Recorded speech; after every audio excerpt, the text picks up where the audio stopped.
Alright, click the links to join the channel here over at SubStars. I got a mailbox as well if you want to send me a comic something you want me to read. So, poorly written article penned by Illiterate pundit partisan on the importance of game journalism, and very dark actually covered this. I saw her video on Odyssey, and I thought it was so interesting because this guy writes an article that turns out to be such a massive self-own, and she used journalist in her title, but YouTube demonetizes a lot of stuff, and I want that $2 a video. Alyssa Mercante, if I use her name in a video, it gets demonetized. That's why the last video, a couple of videos ago, that was about her didn't have her name. It was just like wire, I don't know, the end of woke or something kind of ambiguous. So Vice has got a gaming, and I thought Vice went out of business, so I'm not sure what's going on with that. They have a gaming section where it's the usual collection of useful idiots who write the dumbest articles you can imagine. So you'll click on the next article, which is the same writer who's forced to write ad copy on some bread mixer you need to buy from Amazon. That's the direction these websites are going in, because there's a lot of competition out there for your ear bowls, including us, which is, why honestly I do these videos for free, just to crap on SJWs and take away a little attention that would go to them just to present some kind of counter narrative. So anyway, this jabroni is writing about the DEI woke game Dragon Age, which I guess has been a massive, expensive failure, even though to me, it looked like it started out initially pretty strong. It got like 70,000 peak players, then it dropped to 30,000, and I guess it's dropping now, and people are refunding because they're seeing how lame it is. So he's crying about YouTubers, and he doesn't name them. This is something stupid they do. It's like you're not taking anything away from Nerdrotic and those kind of channels. I mean, that's obviously who he's talking about, who have the audacity to make money by pointing out the woke cancer that these globalist vampire corporations are pushing. And they definitely are. And how dare somebody reject... This is the weird thing about the left. They have become so subverted and corrupted, and they don't even see it anymore, where now they're defending the $150 billion Disney because it's pushing their message. And that triggers him because he doesn't feel that these people should have the right to do that. Free speech, it's not a left-wing value anymore. No, that's misinformation. It says who? Oh, well, we get to decide that. It's like people have been arguing over the nature of truth for 10,000 years, and you're going to say you have you're going to put Nina Jankowicz in charge of, in 1984 Orwellian fashion, she's going to become the Ministry of Truth. That's insane. No. It's disinformation. And they never stop to say, well, who decides what that is? Or even can you even define the truth? And like, yeah, we can define it. Objective reality. But who gets to decide? Like, if you're a left-winger and you're in power, don't you think you'd be kind of biased against right-wing viewpoints? No. We'd be fair and impartial. Yeah, like you've been so far. So Trump is going to be in power, right? So would you trust him to have a government ministry of truth? It's like, obviously they wouldn't. So they think you shouldn't have free speech to criticize these soulless billion-dollar companies in a trillion-dollar industry, mostly because people are going to YouTube, Rumble, Odyssey, and now Twitter, and getting their news, and not from the parasites at Vice and Kotaku. Which, congrats to them for firing the worst of the woke. They finally realized that they need to make some ad revenue, and Alyssa Mercante is now writing for the Rolling Stone.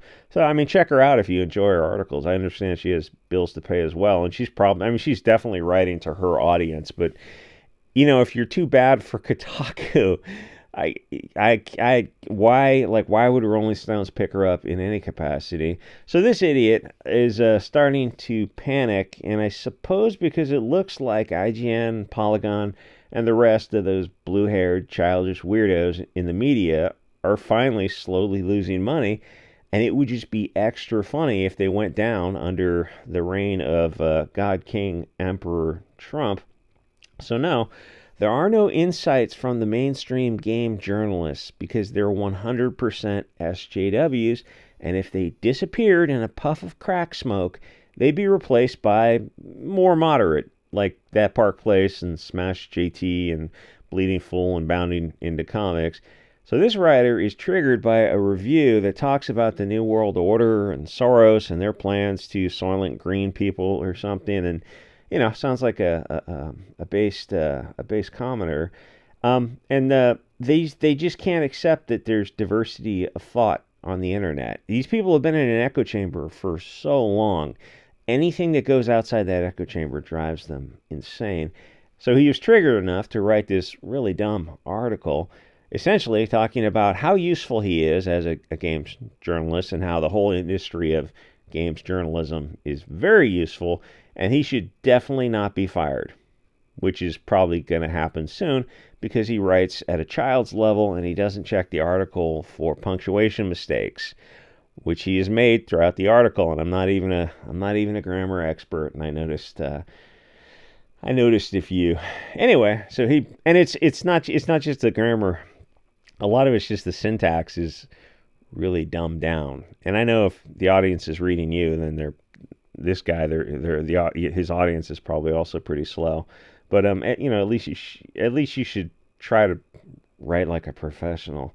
Anyway, so he brings up that we're not concerned with relevant information in the game, and who decides what's relevant. It's like the nature of truth, and there's kind of another issue on that with AOC talking about she did a little TikTok where she wants to know, she's reaching across the aisle to Trump supporters. She wants to know, well, what websites are you listening to? What pundits are you listening to? I want to talk to the Trump. It's like you just want to shut those channels down, and probably the platforms. Like, yes, I'm guessing AOC is going to look at some channel on Odyssey and go, oh, well, this is clearly disinformation because 92 IQ AOC says it's disinformation.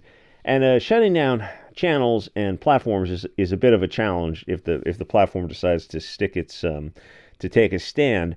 But it's the payment processors that people like AOC and Schumer and the rest will go after. Though now there's a fair amount of workarounds because there's Give, Send, Go, SubScribe. I mean, there's even crypto for the people who are super dedicated. And there's like Power Stream and Entropy or Power Chat or something. It's all these payment processors that go outside of Stripe and the rest. Anyway, so like what is relevant information on a game? And he just accepts as the default all this kind of woke stuff. And it's like, oh, of course that shouldn't even be discussed. It's like, you very much don't want us to discuss it, but we are discussing it because we're not into all this kind of stuff. All the focus on diversity, inclusion, vagina power, which begs the question, why are those cancerous things in the game in the first place? All the BLT representation, oh, everyone's trans now. No, they're not. None of this is real. It's like less than 1% of the population. Oh, so we're going to put it in every single game. And you can like pick pronouns and have scars on the player. Nobody wants that. Yeah, but we're going to put it in anyway because F you Chad, Hugo Boss. People are all that the BLT stuff. People are really over that, as carefully as I can say that. That's just all monkeypox and AIDS, basically. The gamers don't want to see this toxic left-wing religious beliefs. I mean, that's essentially what it is. I think they have an ad for like a bread maker, and there. See, they have to sell. Here it is, KitchenAid artisan mixer. I'm sure. Actually, I think I have one exactly like that.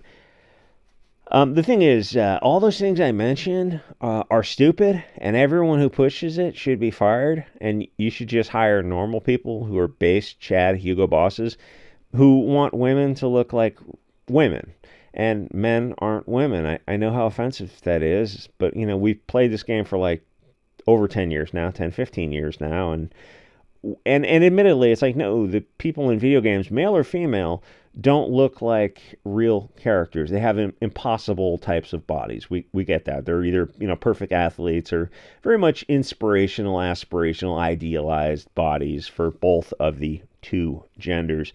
We have a difference of opinion. And in this, we're correct because we're the ones who have the money in our hands. This is a contract between two parties, the buyer and the seller, a promise for performance. And right now, the seller is telling you to take all this woke stuff and just put it where the sun doesn't shine, because it's not selling. And eventually, the people who are funding these kind of things, the big deep pocket funders, are becoming aware of this. And the deeper the pockets, the longer they can stay in woke territory without backing down. But for some of these, like IGN, Kotaku, Polygon type of companies, the longer when they start firing people like Kotaku, and perhaps Melissa Mercante got fired. I mean, I'm assuming she did. It's like everyone else got fired and you say you left on your own. Maybe. I mean, because you might have saw it coming down the pike that they were changing directions. Because a couple months ago, Kotaku goes like, we're gonna have less of these kind of SJW articles and more. I said it for 2 minutes, which was probably a mistake. More of these kind of game guides, and all the SJWs in the media were losing their minds over that, because they just want these stupid articles. But if you're running Kotaku, the holding company that owns it, and, as well as probably a bunch of other companies, is going, yeah, we can't keep losing money every year. How does that help us? So they don't have the deep pockets to keep it going. Where somebody like Disney, Amazon, Netflix, and those kind of companies, they have the deepest of deep pockets. And people who think like Disney with their new Star Wars trilogy and their streaming shows, and Marvel and Indiana Jones and Pirates of the Caribbean, all the properties they own, they think like, oh, well, Trump's in office. It's going to signal that they're going to turn things around. No, because they don't have to yet. They don't care. They have market saturation, and they have old IP money coming in, and they have money from other sources, parks, and merchandise sales. It's like how many Disney sales you see everywhere. And like it's the same for Amazon and Netflix. They have money coming in from old things that were more entertaining. They are going to continue this woke stuff. And in fact, under Trump, I'm going out on a limb, and well, it's not much of a limb, because I think they're going to dial it up. This Trump derangement syndrome, I thought it was dying down, but now I realize, no, I was mistaken. It's actually even worse now than it was the first time, because the first time he was a wild card. They didn't know what he was all about. I want to click on his name? Not really. They didn't know what he's all about, but they had, 8 years of, for young adults now, being told their whole life that, he's got giant bat wings, and he opened up a portal to hell or something. And it's nonsense, but they've been brainwashed by their teachers, who thought, oh, thank God, we really dodged a bullet with Trump, because he was in office and things didn't get too bad, but he wanted to make them bad. And, and the election's coming up. They're like, don't worry, kids. There's no way this monster is going to get elected.